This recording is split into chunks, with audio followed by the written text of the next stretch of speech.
If you need a reminder on how complicated the situation is in Syria, listen to this. On Monday, United Nations Special Envoy Staffan de Mistura declared that indirect talks between the Syrian government and the opposition had officially begun in Geneva. Just 24 hours later, that was anything but certain. The latest push to end the Syrian conflict appeared to fall apart as the Assad government denied formal talks had started, while the opposition cancelled a meeting with the UN envoy following intense Russian airstrikes near the town of Aleppo. Later, we'll talk with a spokesperson for a pro-democracy group in Syria and an advisor to the Syrian Ministry of Information. But first, we turn to CCTV's Jack Barton in Brussels. And Jack, you were at those Geneva talks. What happened? Why did they appear to have broken down even before they got started? Well, the fundamental stumbling block appears to be at what point in the talks there should be a ceasefire or something vaguely resembling a ceasefire. The main opposition coalition, known as the High Negotiations Committee, initially said they wouldn't attend the talks unless, as a precondition, there was an end to aerial bombardment of rebel-held positions, an end to sieges, and also for the Syrian government to allow humanitarian access throughout the country. It then turned up but kept those conditions on the table and said it wouldn't begin negotiating until those conditions were met. Worth noting, those are conditions that the UN is also calling for. We heard from Staffan de Mistura, the UN point man on Syria, saying the talks really had to translate into facts on the ground for the Syrian people, and that would mean a ceasefire. But while the Syrian government has allowed, through one aid convoy into an area just near Damascus, that it calls a goodwill gesture, it says it's not prepared to negotiate on humanitarian aid or on ending hostilities until the actual negotiations to a peace process begin. So we've got two conflicting points of view about when that ceasefire has come, and the opposition has said that it remains a precondition for them. They're giving it to the end of the week, and if it doesn't happen, they're going to walk out. And Jack, also a big question over who's at the table. There are a number of players involved here. Are all parties represented at these negotiations? Not at all, not even close. The opposition group that is there is the Saudi Arabia-backed High Negotiations Committee, initially turning up with 17 negotiators, ranging from secular-orientated group to the downright radical groups like the Army of Islam, which at least in the past unquestionably had links to Al-Qaeda. But there are thousands of opposition groups in Syria. Of course, most of them hold more territory than the ones at the negotiating table, like the Nusra Front or ISIL, which are considered too radical to be involved in these talks, but also the Kurdish Democratic Union Party, the PYK, which holds a large part of northern Syria, but Turkey has pushed for that group to be excluded because it believes it's linked to the PKK, a Kurdish group fighting for independence within Turkey.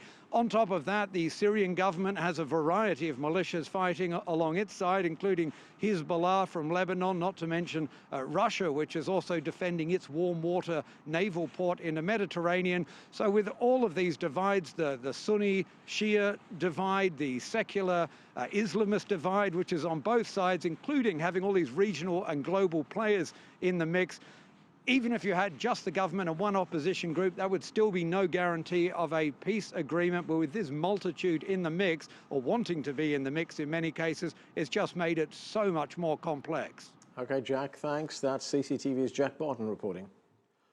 Joining us from Damascus is Bassam Abu Abdullah. He's the director of the Center for Strategic Studies at Damascus University. With us here in Washington is Rafif Jouejati. She's the spokesperson for local coordination committees in Syria, a pro-democracy network of activists. And Ammar Waqqaf is a Syrian political analyst and the director of Gnosos, focusing on Syria and the Middle East. He joins us from London. And let's start in London with Ammar. Ammar, what is your sense of where the talks are right now? I mean, we're hearing that they've collapsed. Have they?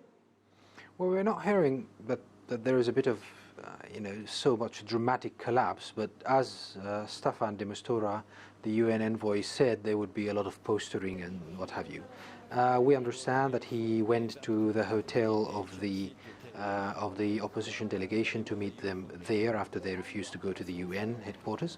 So I wouldn't call that a collapse, but he did warn that it's not going well and may collapse. However, the Syrian head of the delegation, Dr. Bashar Jafari, mentioned that, well, the preparatory phase for these negotiations and these talks is probably going to take a bit longer. we think that it will take time for some sort of a formation phase to go through, and the opposition need to agree on who's who and who's going to attend, whether they're going to have other members coming from other denominations of the opposition or not. But at the end of the day, we're hoping that probably by a few days later, at least the phase of forming the oppositional delegation is going to end. Bassam, what is the Syrian government's position on these talks? The government has lodged several objections to the talks right now, especially on the question of when a ceasefire will take place. Does it take place before the talks start, during the talks, or after the talks? What is the position?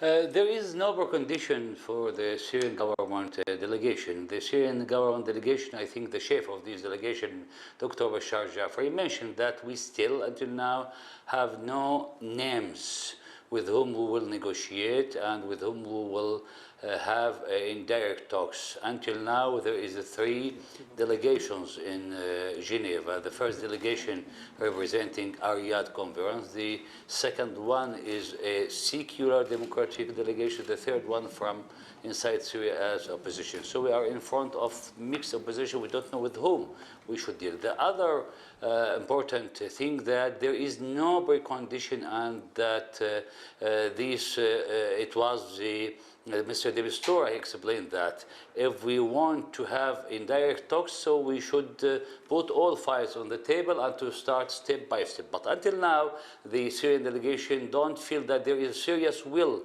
from the other side, which I don't know with whom. The other side, I mean here, if it's the Riyadh conference delegation or the secular democratic or the other. Still, we have a lot of sticking points in front of this negotiation. But I think the Syrian delegation, the government Syrian delegation, is very serious, and they are dealing with the United Nations resolution 2254 and with a lot of Security Council resolutions for combating terrorism, which the Syrian government considering the first priority to push any kind of political solution to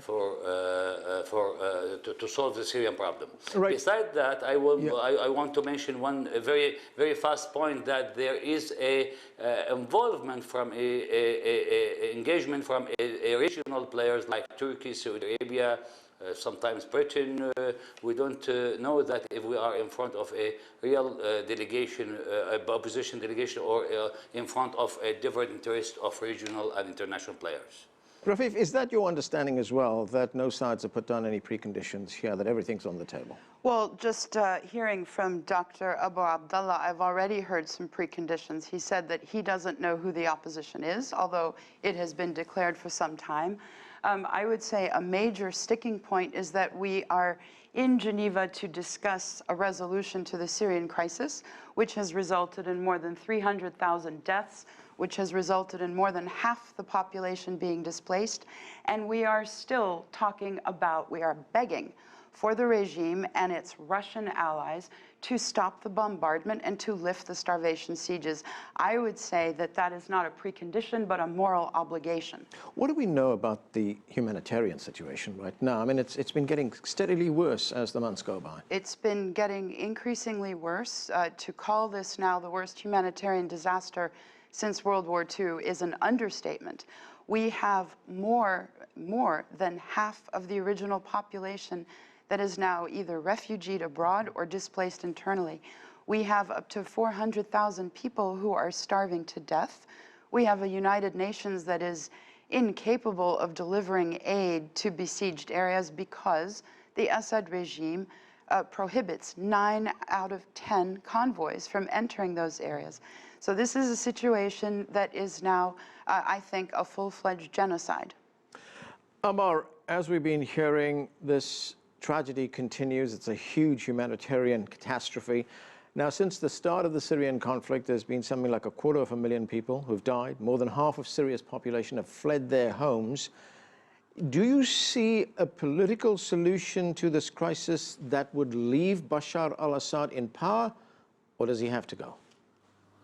I think what we need to do is stop thinking about President Bashar al-Assad in his own right. I think we need to understand how certain or various Syrian factions and Syrian people look at this crisis, what it meant for them. Some people were pretty much enthusiastic that it would lead to a better future. Others were not so enthusiastic about it, and others saw it as a threat. I think whatever government comes into place, it needs to take the interests and hopes of the majority of all these groups. And if a certain part of the Syrian population believes that sticking to the current state, sticking to the current political setup is going to save their lives and going to save their interests, then that needs to be taken into consideration.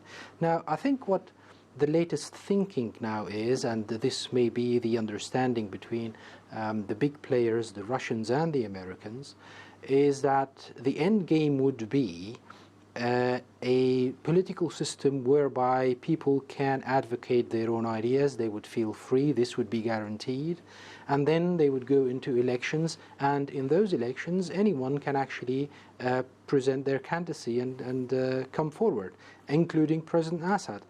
Now, at the end of this transitional period or whatever, if someone can come in and convince the Syrian people that he has a better offer, or who could guarantee probably a better future for them and defeat President Assad in election, then good for him.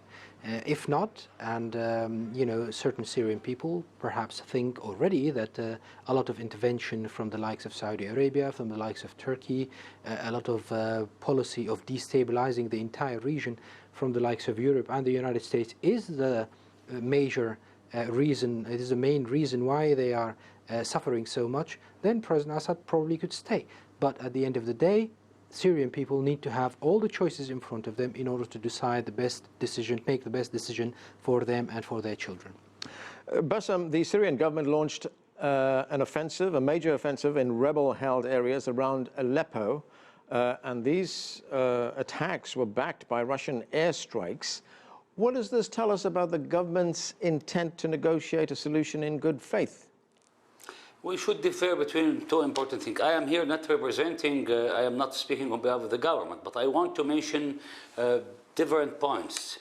Ms. Jouejati is speaking about revolution. She is sitting in Washington. I am sitting in Damascus, and we are really here suffering, but we are suffering from terrorism, we are suffering from Wahhabi movements, and we are suffering from a lot of things, and from logistic support from Saudi Arabia, from Turkey, for thousands of tourists came from around the world. Either the United Nations recognized that. So we should differ between terrorism and real will of the Syrian people to have a better country. While to compare with 2010, you should go to the data about Syrian community in education, in the children situation, or in the healthcare. It's better than a lot of Arab countries. So we should speak objectively, not to talk about revolution which is leading from Wahhabi movements and Al-Qaeda and Muslim Brotherhood movements.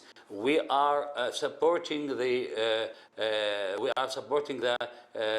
dialogue between the Syrian people. The other important thing that we should differ between the war against terrorism, which will continue, is it doesn't matter if Geneva is working or not working. We are in front of terrorist groups getting support from open borders with from Turkish government, and everyone knows that. The United States recognizes that. Everyone knows that the government of Erdogan is supporting these terrorist groups, and we will continue that, and we will not stop until defeating the ISIL and al-Nusra.